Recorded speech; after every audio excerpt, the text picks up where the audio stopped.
नरेंद्र मोदी के कॉन्फिडेंस को इंडिया गठबंधन ने खत्म कर दिया है। जम्मू कश्मीर में चुनाव की घोषणा के ठीक बाद श्रीनगर में कांग्रेस कार्यकर्ताओं को मंच से राहुल गांधी ने जब यह कहा तो श्रोताओं की तालियों की गड़गड़ाहट से माहौल गूंज उठा। राहुल गांधी ने और भी कहा, पहले वे छाती फुलाकर आते थे और अब अपने टूटे हुए कॉन्फिडेंस के साथ चलते हुए दिखते हैं। अपने खास अंदाज में अभिनय करते हुए राहुल गांधी ने जब यह दोहराया तो एक बार फिर तालियों की गड़गड़ाहट गूंज उठी। कांग्रेस अध्यक्ष मल्लिकार्जुन खड़गे ने भी कहा, पहले वे आसमान में देखते हुए चलते थे और अब प्रधानमंत्री नरेंद्र मोदी जमीन पर देखते हुए चलते हैं। अगर हम मौजूदा भारतीय राजनीति के कंटेक्स्ट में इन दोनों नेताओं के इन बयानों को गौर से देखें तो न सिर्फ हम मौजूदा राजनीति की सच्चाई को देख सकते हैं बल्कि इसमें भारत के आने वाले दिनों की राजनीति का भी सच छिपा हुआ है। इस पॉडकास्ट में हम इसी को डिकोड करने की कोशिश करेंगे। बने रहिए मेरे साथ।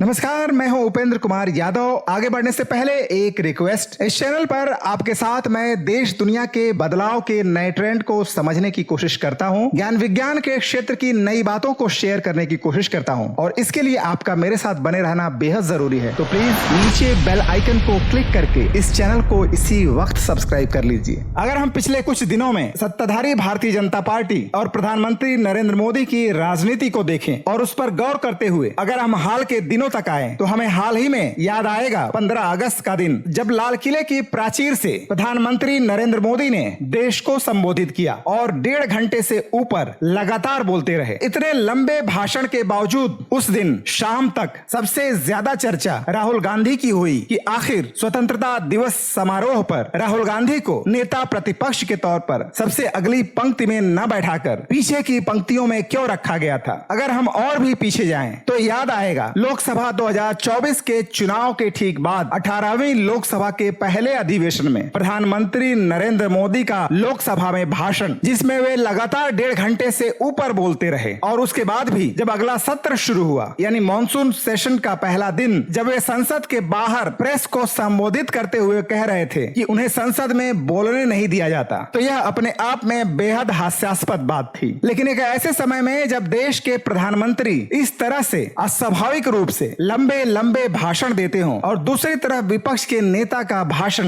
लगातार छोटा होता जाता है। पिछले लोकसभा चुनाव में भी वे 20-25 मिनट बोला करते थे, लेकिन उसके बाद वे और छोटे भाषण देने लगे हैं। छोटे होने के बावजूद वे भाषण उतनी ही दूर तक जाते हैं और हिंदी की कहावत के अनुसार कि देखन में छोटन लगे घाव करे गंभीर, ठीक उसी तरह जब वे श्रीनगर में कांग्रेस कार्यकर्ताओं को संबोधित करते हुए यह कह रहे थे कि नरेंद्र मोदी के कॉन्फिडेंस को इंडिया गठबंधन ने खत्म कर दिया है, तो यह अपने आप में बेहद ही गंभीर बात थी और इसका असर देश में दूर दूर तक जाएगा। इसकी वजह राहुल गांधी का कोई बड़बोलापन नहीं है, न ही मल्लिकार्जुन खड़गे का, बल्कि यह सत्ताधारी पार्टी के पूरे राजनीतिक व्यवहार में, भारतीय जनता पार्टी के राजनीतिक व्यवहार में साफ साफ झलकता हुआ दिखाई दे रहा है। इसके उदाहरण वे बिल हैं जो हाल ही में सरकार लेकर आई और जनता में घोर विरोध होने पर सरकार को उन्हें वापस लेना पड़ा। उसका सबसे ताजा उदाहरण नौकरशाही में, टॉप ब्यूरोक्रेसी में, नियुक्तियों के मामले में लेटरल एंट्री की योजना थी। भारतीय नौकरशाही की व्यवस्था के अनुसार प्रशासनिक कार्यों के सबसे ऊपर के पदों पर नियुक्तियां सिविल सर्विसेज के जरिए होती है। आईएएस कैडर से आए हुए लोग उन पदों पर नियुक्त किए जाते हैं, लेकिन नरेंद्र मोदी की सत्ता में आने के बाद 2015-16 से ही इस व्यवस्था को बाईपास करते हुए एक नई व्यवस्था ढूंढने की कोशिश की गई और उसी का नमूना था लेटरल एंट्री की योजना। और इसकी शुरुआत 17-18 से ही हो गई थी, जब सर्वोच्च पदों पर आईएएस के अधिकारियों की बजाय सरकार अपने चुने हुए लोगों को, अपने पसंदीदा लोगों को, चाहे वे प्राइवेट सेक्टर में हो चाहे किसी अन्य क्षेत्र में, वहां से वे अपने पसंदीदा लोगों को उन पदों पर नियुक्त करते थे। और इसका एक विवादास्पद उदाहरण सेबी की चेयरमैन माधवी बुच हैं, जिन पर तमाम तरह के भ्रष्टाचार के आरोप लग रहे हैं। लेटरल एंट्री के एडवर्टाइजमेंट को